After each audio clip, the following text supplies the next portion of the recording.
Shalom saudara, jika Anda merasa diberkati dengan channel YouTube saya, Anda bisa komen, like, dan share. Dan jangan lupa tekan tombol subscribe dan juga tombol lonceng agar Anda mendapat pemberitahuan setiap kali saya mengupload video-video yang baru. Ini sangat penting buat channel ini saudara, supaya banyak orang juga diberkati dan channel ini boleh juga terus berkembang dan menjadi berkat buat banyak orang. Terima kasih, Tuhan memberkati.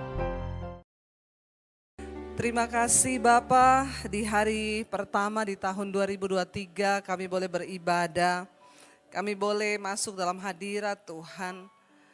Kami percaya Engkau yang sudah menyertai kami di tahun 2022, Engkau juga Tuhan yang akan menyertai kami di tahun 2023 Tuhan. Kami percaya penyertaan kasih setia Tuhan ada atas kami dan tidak pernah berubah. Namun ajar kami untuk berubah lebih dan lebih lagi mencintai Tuhan. Lebih dan lebih lagi menempatkan Tuhan pada prioritas yang pertama di hidup kami. Berbicara bagi kami hari dituntun langkah kami di hari pertama ini Bapa. Biarlah kami boleh sungguh-sungguh mengasihi Tuhan dengan hati kami. Terima kasih urapi hamba-Mu yang tidak ada apa-apanya. Urapi setiap kami. Di dalam nama Yesus yang percaya Tuhan di tengah kita, memberkati kita, katakan bersama. Amin, amin, amin. Tepuk tangan, silahkan duduk Bapak Ibu, shalom. Puji Tuhan kita bisa melewati saudara ya tahun yang baru. Karena tidak semua orang bisa melewati tahun ini ya. Ada orang-orang yang, saya kemarin ya seperti yang saudara tahu ya, baru pulang dari Amerika pelayanan. Kemarin ada jemaat di sana ya, habis makan malam tidur. Ya, hanya tidur saja, tapi ternyata istrinya curiga kenapa dia enggak ngorok. Biasanya kalau malam tuh ngorok. Jadi ibu-ibu yang suaminya ngorok bersyukur. Karena kalau sudah tidak ngorok berarti sudah tidak ada ya. Jadi waktu istrinya lihat kenapa enggak ngorok, dibangunin, ternyata sudah meninggal, lagi tidur. Ya, dan tidak dapat kesempatan untuk memasuki tahun yang baru. Nah, kalau kita masih ada sampai hari ini, saya percaya itu karena Tuhan mengasihi kita dan Dia belum selesai dengan hidup kita. Ya, karena ya belum bukan berarti juga yang sudah dipanggil Tuhan itu tidak dikasihi Tuhan, dikasihi Tuhan juga. Ya, kalau bisa mati lagi tidur itu kan enak ya. Siapa yang pengen mati lagi tidur? Nggak ada. Loh saudara, kita bisa meminta loh sama Tuhan. Saya ingat satu orang bapak, saya dikabari waktu istrinya itu yang pernah saya cerita di sini. Kalau saya ke Palu, dia yang sering hospitality kami, saya dan suami. Saya terakhir ketemu dia di Palu, saya tanya, Pak, Bapak sudah siap mati belum? Dia jawabnya gini, saya itu mati siap Bu, yang tidak siap itu setengah mati. Lalu saya kaget ketika istrinya dan dia mau ke Jakarta, mau liburan sama anak-anaknya di Bandung. Tiba-tiba sudah landing pesawat, istrinya lagi nunggu bagasi, istrinya bilang sama suaminya, saya ke toilet dulu, kamu liatin tas kita ya, kalau lewat ambil. Suaminya bilang iya, istrinya keluar dari toilet, nyari suaminya kok nggak ada, tapi kok orang berkerumun di situ. Langsung deg-degan dia lari, suaminya udah jatuh, meninggal di situ.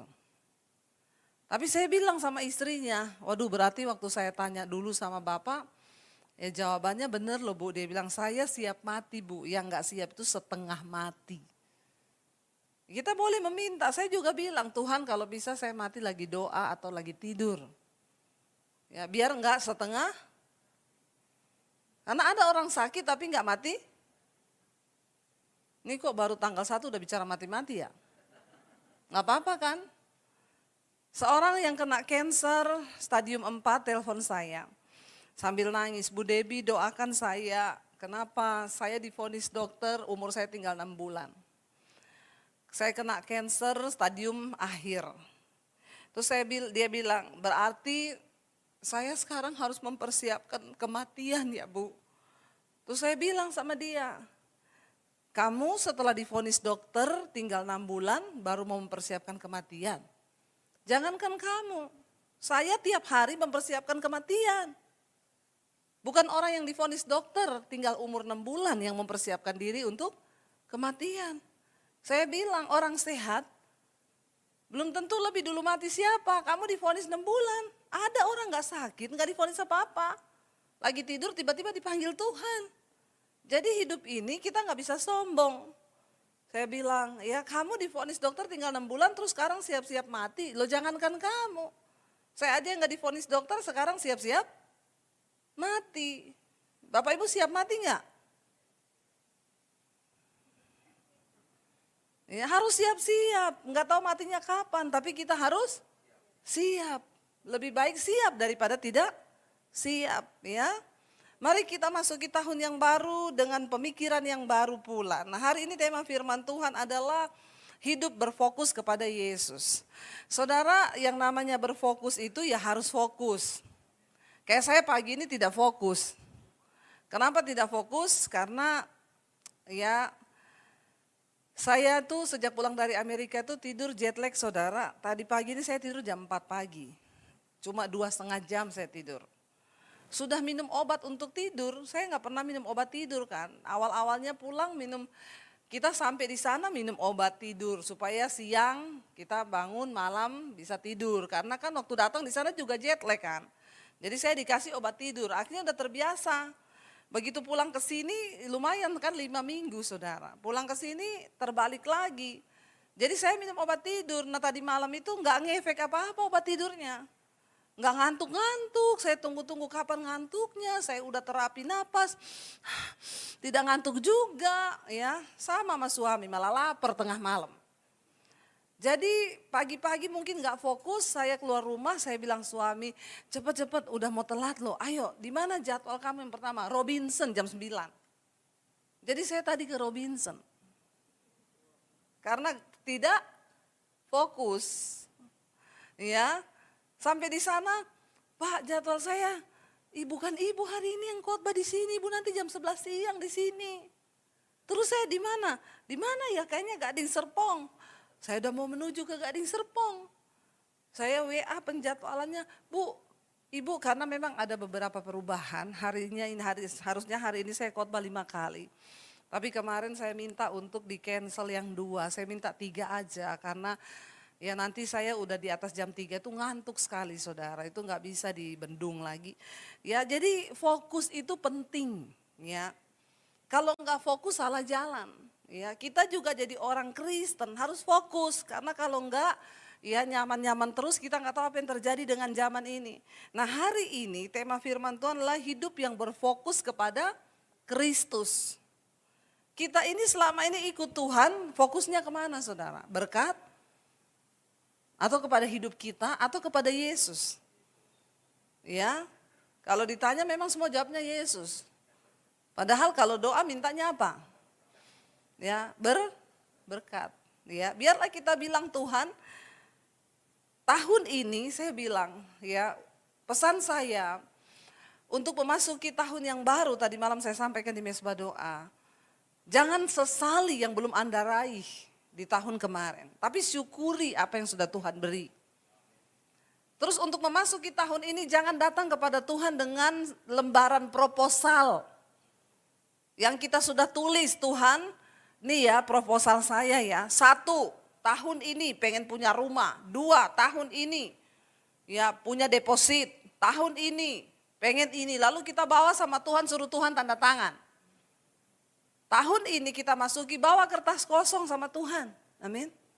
Suruh Tuhan yang tulis, apa kehendakmu bagiku di tahun ini, Tuhan tolong tulis saya yang tanda tangan, bilang amin. Sudah cukup ya kita ini memaksakan diri kita dengan fokus terus kepada diri kita dan diri kita. Tapi mari kita mulai fokus kepada Tuhan. Ikut Yesus aku mau 2023 Tuhan tulis semua rencanamu atas hidupku dan saya yang akan tanda tangan. Dan untuk bisa menggenapi semua rencana Tuhan saya mau bilang bukan cuma yang enak. Ikut Yesus itu enggak enak. Dan ketika kita mau menggenapi rencananya, tapi itulah kebahagiaan di hidup kita. Amin saudara.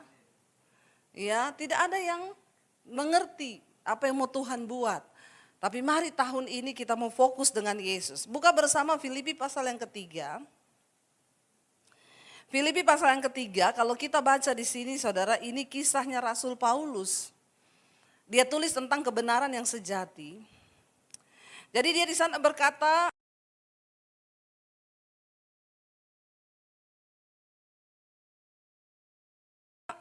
ya, akhirnya saudara-saudaraku dari ayat yang 1, bersukacitalah dalam Tuhan. Menuliskan hal ini lagi kepadamu tidaklah berat bagiku dan memberi kepastian kepadamu. Bersukacitalah dalam Tuhan.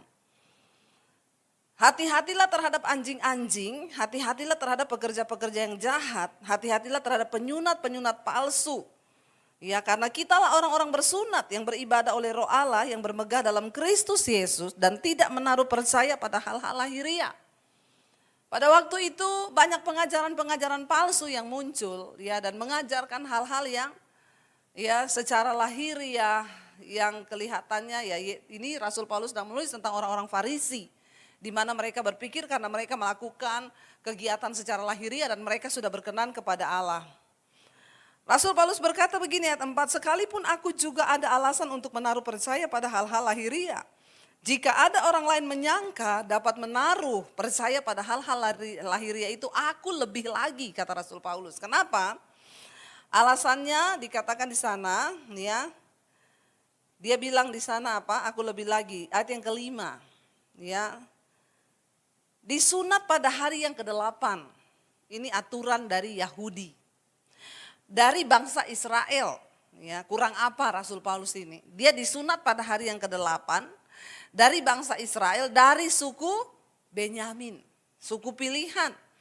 Orang Ibrani asli, dia bilang. Tentang pendirian terhadap hukum Taurat, aku orang Farisi. Secara lahiriah dia bisa bermegah.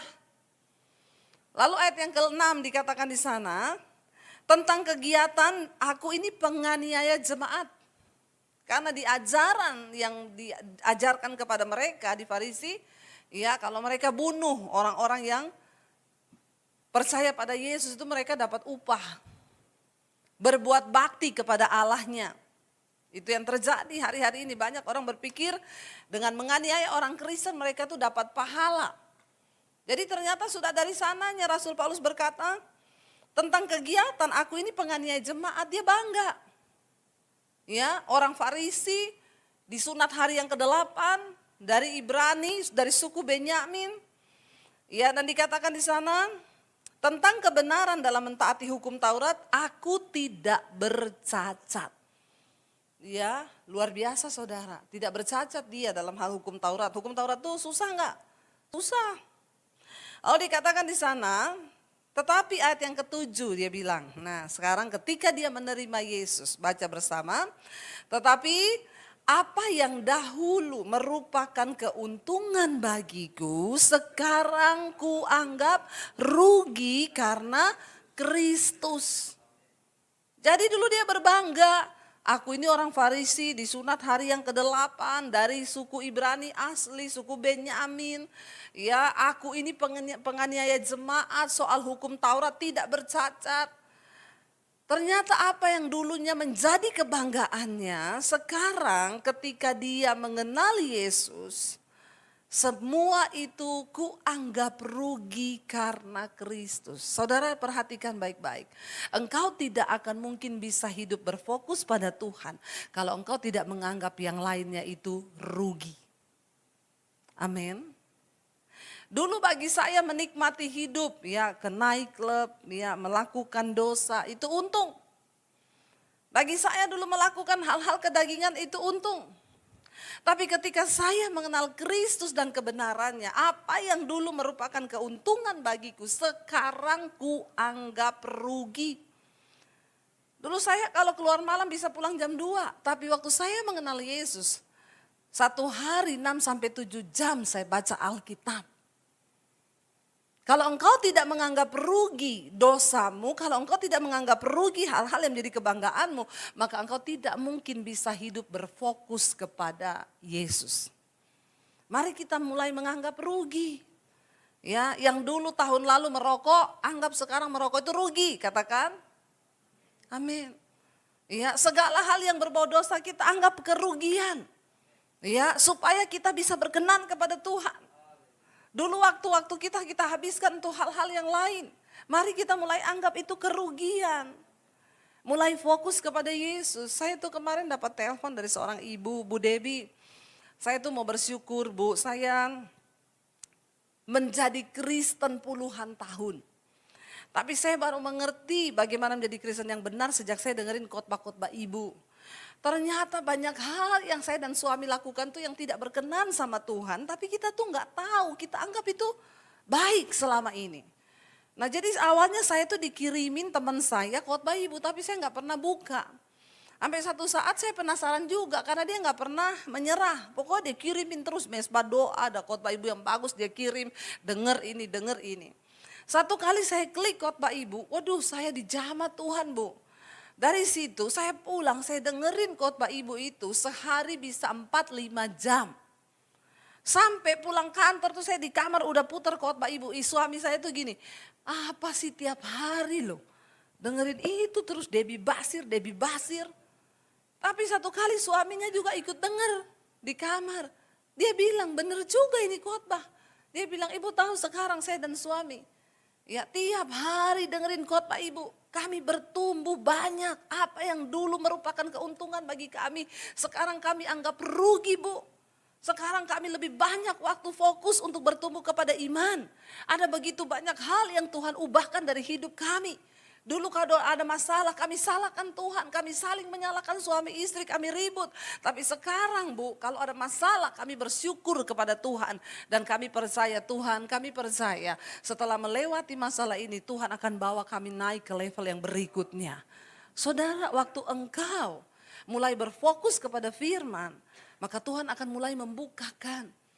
Saya ketemu dengan banyak orang, mereka bersaksi bagaimana iman mereka bertumbuh. Bagaimana mereka mengalami pengalaman pribadi dengan Tuhan. Yes, mari kita miliki itu biar kita masuki tahun baru ini dengan hidup yang berfokus pada firman Tuhan.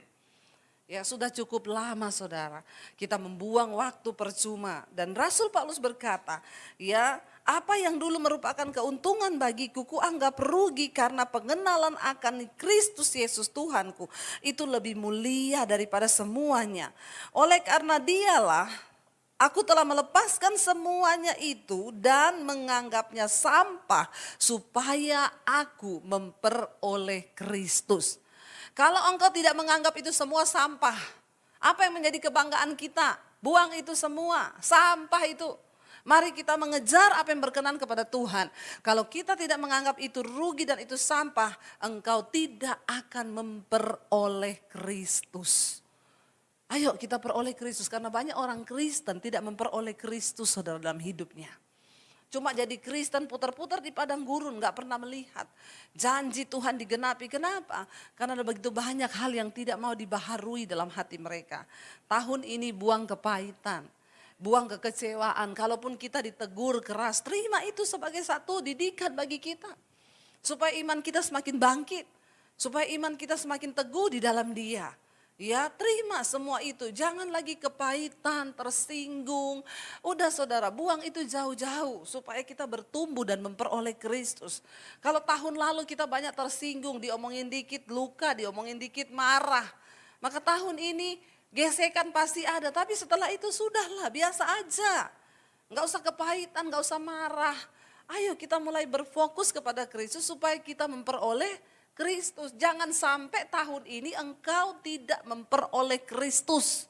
Sudah cukup tahun-tahun yang lalu kita lewati mungkin dengan tidak memperoleh Kristus. Tapi tahun ini kita mau katakan aku mau memperoleh Kristus. Karena kalau Tuhan yang kita peroleh itu luar biasa. Saudara, Dia Tuhan yang ajaib. Ya, kita harus memperoleh Kristus. Tapi bagaimana caranya? Lepaskan semua yang dulu merupakan keuntungan dan anggap itu sampah supaya aku memperoleh Kristus. Ayat yang ke-9 dikatakan di sana. Apa yang Rasul Paulus katakan untuk kita bisa hidup berfokus pada Kristus dan berada dalam Dia bukan dengan apa? Kebenaranku sendiri karena mentaati hukum Taurat. Melainkan dengan kebenaran karena kepercayaan kepada Kristus, yaitu kebenaran yang Allah anugerahkan berdasarkan kepercayaan. Saudara, banyak kebenaran-kebenaran kita sendiri yang kita hidupi. Makanya Rasul Paulus berkata, aku mau berada dalam Yesus bukan dengan kebenaranku, tapi dengan kebenarannya Kristus. Masih banyak orang jadi Kristen tapi tinggal dalam kebenarannya sendiri dan bukan kebenaran firman. Contoh, ya, ketika ada orang tua berantem sama anak. Dia bilang gini, saya nggak bisa Bu minta maaf kepada anak saya karena saya ini lebih tua. Di mana ada cerita orang tua minta maaf kepada anak? Itu kebenarannya siapa? Emang ada Alkitab berkata, hai bapak-bapak, hai orang tua, jangan pernah engkau minta maaf kepada anak-anakmu dan janganlah engkau minta maaf kepada yang lebih muda. Nggak ada kan Alkitab berkata begitu? Itu kan kebenaran yang kita bangun sendiri. Ya, mari kita berada dalam Yesus bukan dengan kebenaran saya, tapi dengan kebenaran Kristus. Oleh karena kepercayaanku kepada Yesus, yaitu kebenaran yang Allah anugerahkan. Kalau kita benar-benar ingin memperoleh Kristus dan semua janji-janjinya, tanggalkan kebenaran kita sendiri, saudara. Sebagai suami, jangan punya kebenaran sendiri engkau hidup. Ya, banyak suami-suami yang hidup dengan kebenaran sendiri. Contoh, ya, masalah uang, ya, istri tuh nggak usah ikut-ikut. Pokoknya kamu taunya saya gaji. Uang saya semuanya itu urusan saya. Masih ada di sini suami istri yang istrinya tidak tahu PIN ATM suaminya? Ada di sini suami istri yang istrinya nggak tahu jumlah saldo suaminya? Bertobat loh Bapak Ibu, engkau tidak mungkin diberkati Tuhan di 2023. Kalau dalam hal keuangan saja engkau tidak jujur suami istri. Suami dan istri dipanggil menjadi satu tubuh.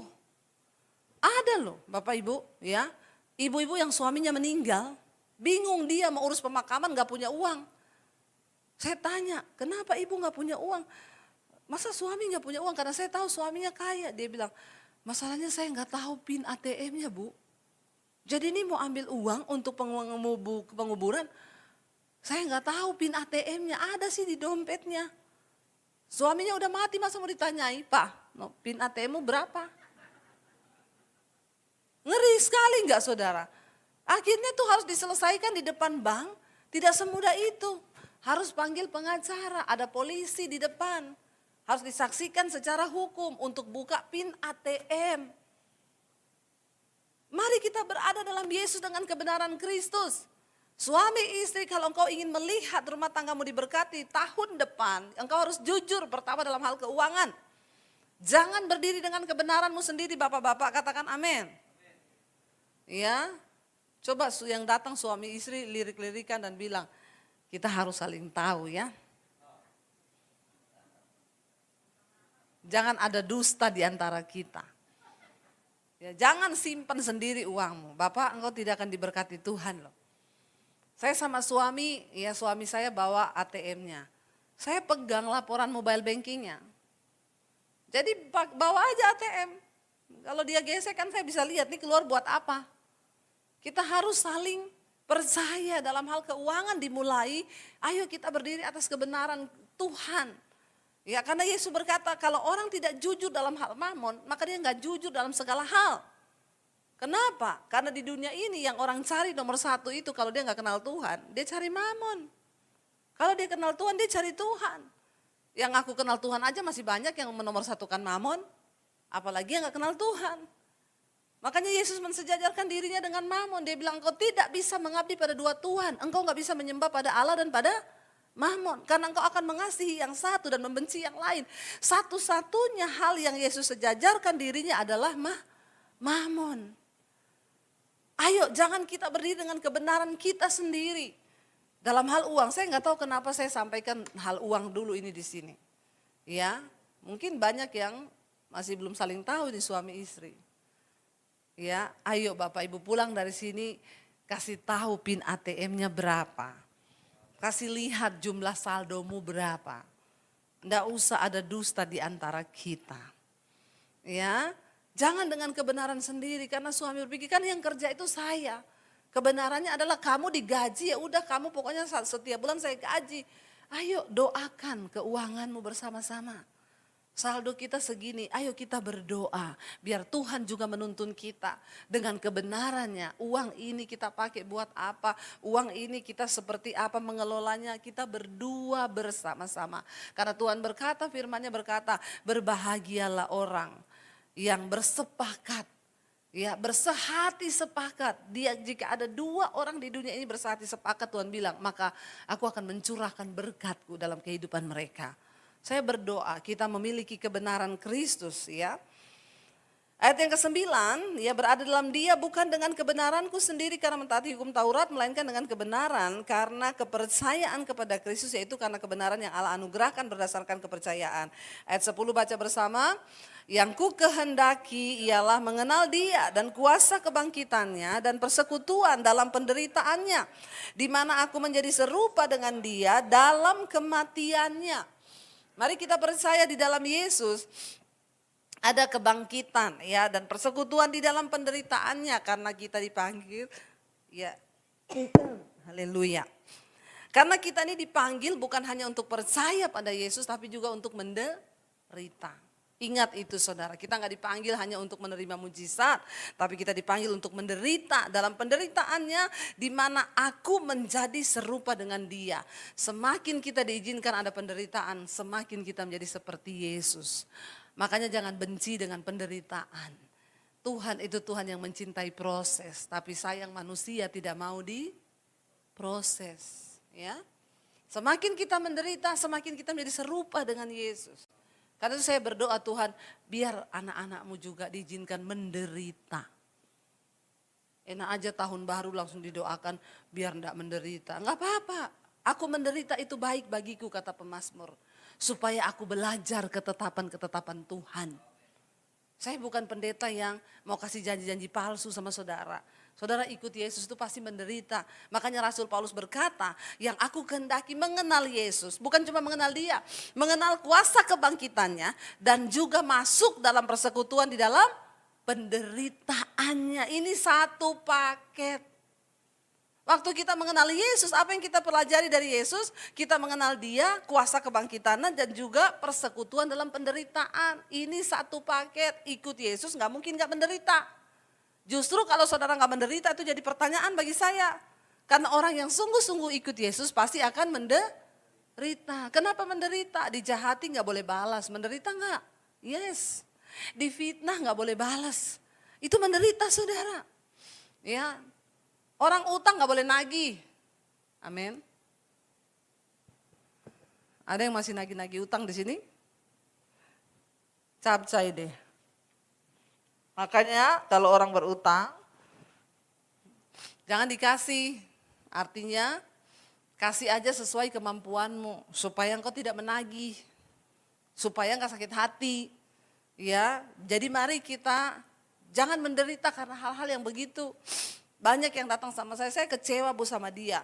Keluarga saya utang tapi enggak bayar.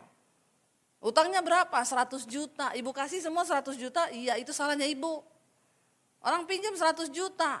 Engkau enggak rela kalau enggak dibalikin 100 juta. Jangan kau kasih 100 juta. Kasih aja 10 juta tapi rela.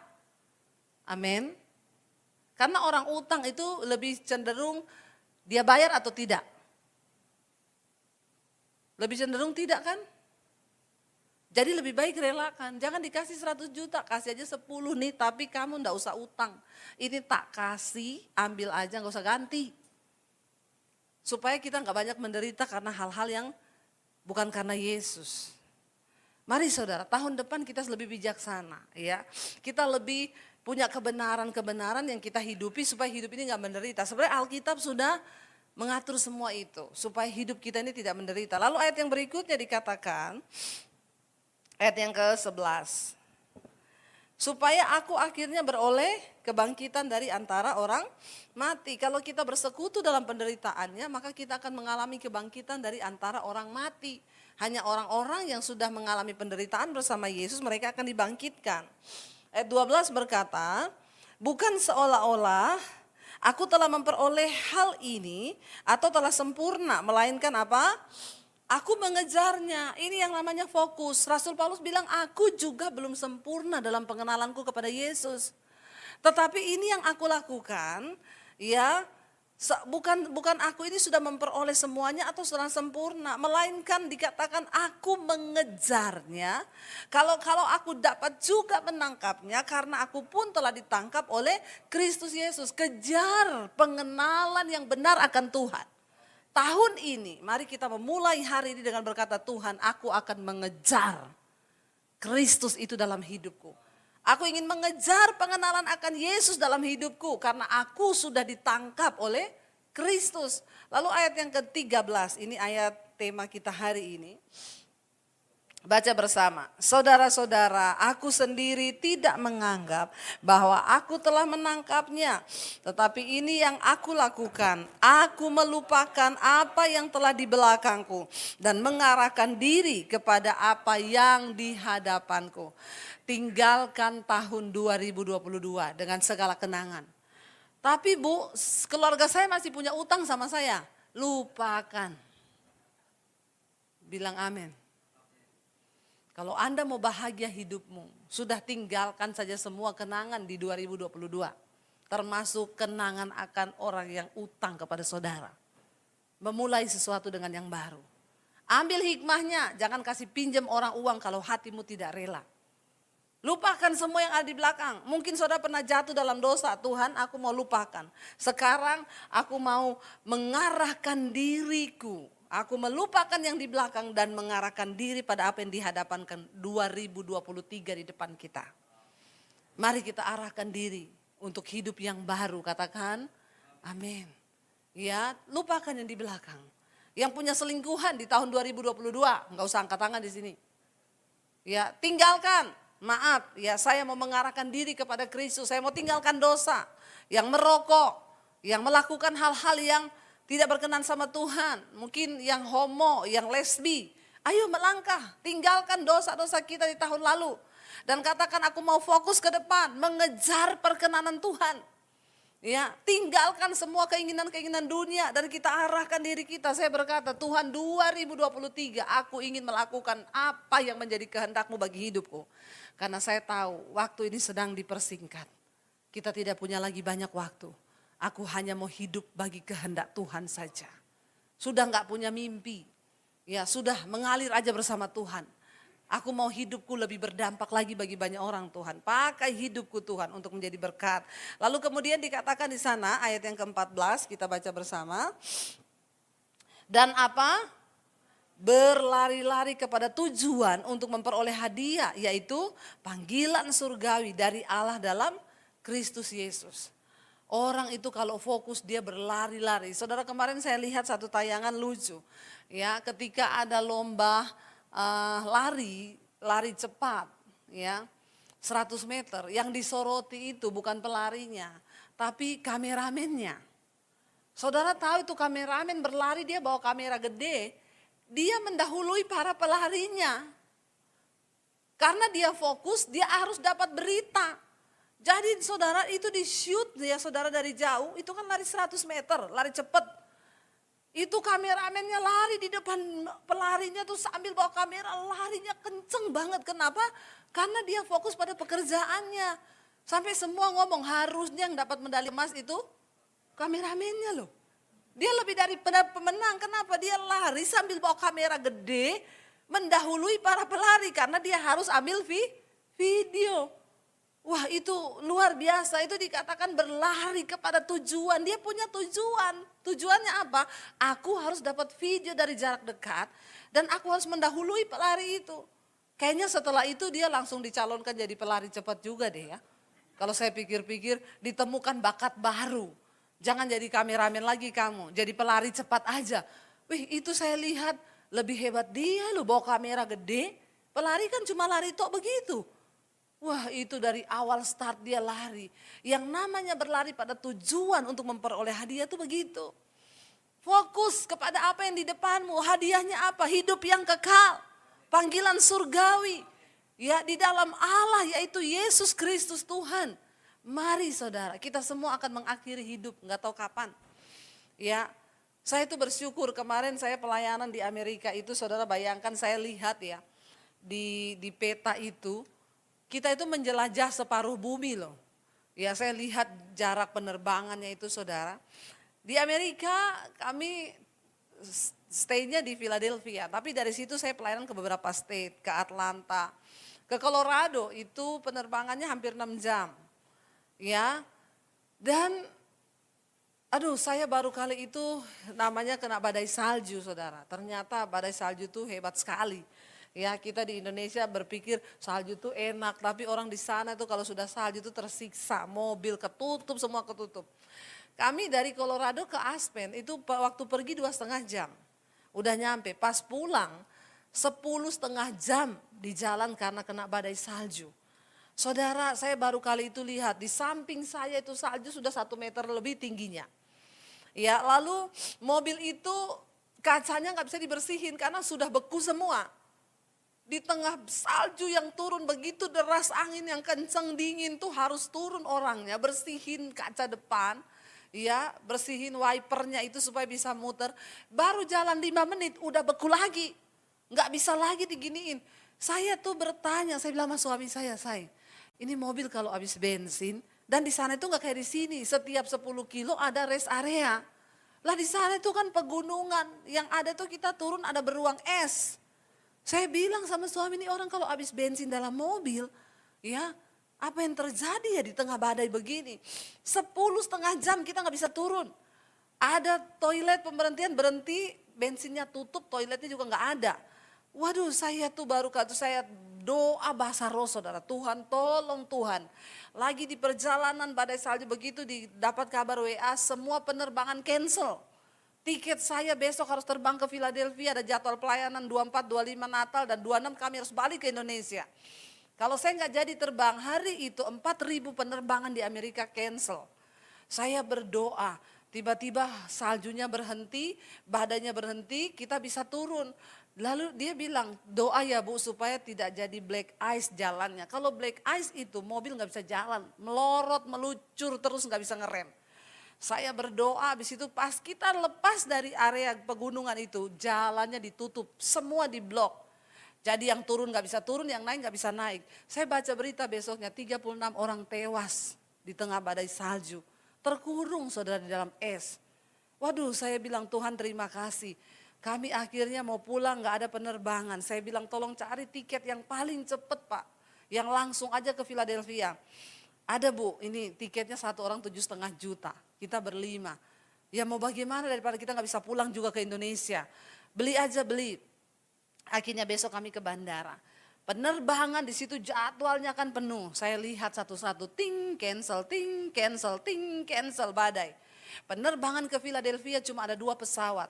Pesawat kami 1 dan 1 lagi pesawat. Yang ke Philadelphia di atas 1 pesawatnya itu, ting, cancel. Penumpangnya semua di sekeliling kita, ya gimana nih cancel semua gak jadi terbang. Saya berdoa Tuhan tolong penerbangan kita jangan cancel Tuhan. Saya gak bisa pulang ke Indonesia nih. I love Indonesia. Ya aduh dingin di sana itu, waduh gak tahan Saudara. Apalagi gak ada nasi padang. Saya lihat penerbangan kami, ting, delay, mundur 1 jam. Dalam nama Tuhan Yesus, delay tok. Begitu udah mau 1 jam siap-siap mau naik pesawat, ting, delay lagi 1 jam. Tuhan tolong Tuhan jangan sampai cancel. Doa. Habis 1 jam ting dipersilakan naik ke pesawat. Aduh Saudara itu pesawat full dari depan sampai belakang karena semua orang beralih ke situ kan Saudara. Kami terbang waktu memang Amerika lagi badainya luar biasa. Ya udah berserah aja kan mati hidup di tangan Tuhan toh. Begitu besoknya saya baca berita Hawaii Airlines itu 25 orang kepalanya ada yang pecah, kena turbulence di atas pesawat, terlempar-lempar. Pramugarinya pecah kepalanya, sampai pesawatnya itu jatuh semua Saudara ininya. Tapi puji Tuhan mereka selamat. Saya bilang Tuhan, ya terima kasih semua karena pemeliharaan Tuhan. Makanya hari-hari ini ayo kita fokus pada Tuhan. Mungkin ada badai, tapi tetap percaya. Ya, dikatakan di sana, ayo kita berlari-lari pada tujuan untuk apa? Memperoleh hadiah Saudara. Ada hadiah yang Tuhan siapkan bagi saudara dan saya, yaitu hidup yang kekal. Yang lebih dari segala-galanya. Saya undang para imam musik maju ke depan, kita bangkit berdiri bersama. Ya percaya, bilang Tuhan kami mau mengarahkan mata kami kepada Engkau. Biarlah Tuhan Engkau yang pegang tangan kami mau terus memandang kepada Yesus. Kami mau terus mengarahkan hidup kami, sekalipun dalam penderitaan mungkin.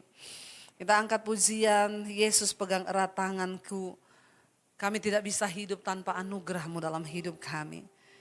Datang pada Tuhan, katakan kami butuh Engkau Yesus. Angkat tanganmu hari ini di hadapan Tuhan saudara. Katakan pujian ini bersama. Yesus pegang erat tanganku, ku tak dapat hidup di luar kasih-Mu. Bapa, jangan tinggalkan aku, Engkau alasan selama ku hidup. Lebih lagi katakan pada Tuhan, Yesus pegang erat tanganku, ku tak dapat hidup di luar kasih-Mu. Bapa, jangan tinggalkan aku, selama ku hidup. Lebih lagi saudara, katakan Yesus pegang erat tanganku, ku tak dapat hidup di luar kasih-Mu. Bapa, jangan tinggalkan aku, Engkau alasan selama ku hidup. Biar musik saja, mari kita tutup mata dalam hadirat Tuhan. Ada banyak hal yang kita tidak tahu di tahun ini apa yang akan terjadi. Tapi Tuhan berkata, ketika engkau mau terus fokus mengejar Yesus, saudara, di dalam Dia ada sebuah pengharapan yang pasti. Bahkan ada hidup yang sampai pada kekekalan. Bilang hari ini kami mau lupakan semua yang ada yang di belakang tahun 2022. Kami mau mengarahkan diri kami kepada tahun 2003 yang ada di depan kami Tuhan. Kami mau mengejar Kristus, mengejar kebenarannya. Bahkan mungkin penderitaan. Mungkin Tuhan akan izinkan kami mengalami hal-hal yang mungkin tidak enak di tahun ini. Namun kami percaya semuanya itu mendatangkan kebaikan bagi hidup kami. Berkati anak-anak-Mu Tuhan. Tuntun langkah hidup mereka untuk lebih lagi sungguh-sungguh. Untuk lebih sungguh-sungguh lagi datang kepada Yesus. Berharap kepada Yesus. Kami menyerahkan tahun ini di dalam tangan Tuhan. Kami menyerahkan hidup kami di dalam tangan Tuhan. Lebih lagi berseru kepada Tuhan, katakan Yesus pegang erat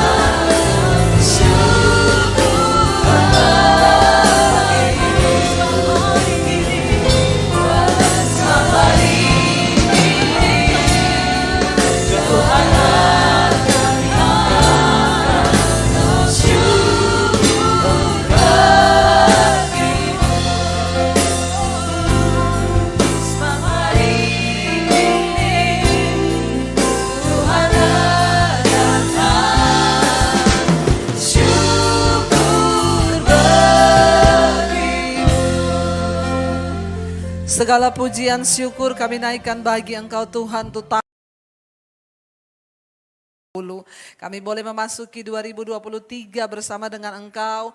Kami percaya Tuhan, Engkau yang menyertai kami. Semua yang ada di 2022 yang lalu kami buang semua yang tidak berkenan. Kami mau mencapai perkenanan Tuhan di tahun yang baru ini. Di hari pertama ini Bapa, jagai hati kami, jagai roh, jiwa dan tubuh kami. Tidak bercacat sampai kedatangan-Mu kali yang kedua. Terima kasih buat hari ini, berkati gereja-Mu di tempat ini menjadi alat penuaian, berkati Gembala sidang Bapak Konrad Supit, istri dan anak-anak semuanya di dalam perkenanan Tuhan. Juga setiap kami Bapak, apapun yang kami lakukan di tahun ini, Tuhan menyertai dan Tuhan buat berhasil. Di dalam nama Tuhan Yesus, mari buka hati dan tanganmu saudara. Karena itu terimalah kiranya berkat dari Allah Bapa, cinta kasih Tuhan Yesus Kristus, penyertaan Allah Roh Kudus menyertai hidup kita mulai hari ini bahkan sampai kali yang kedua.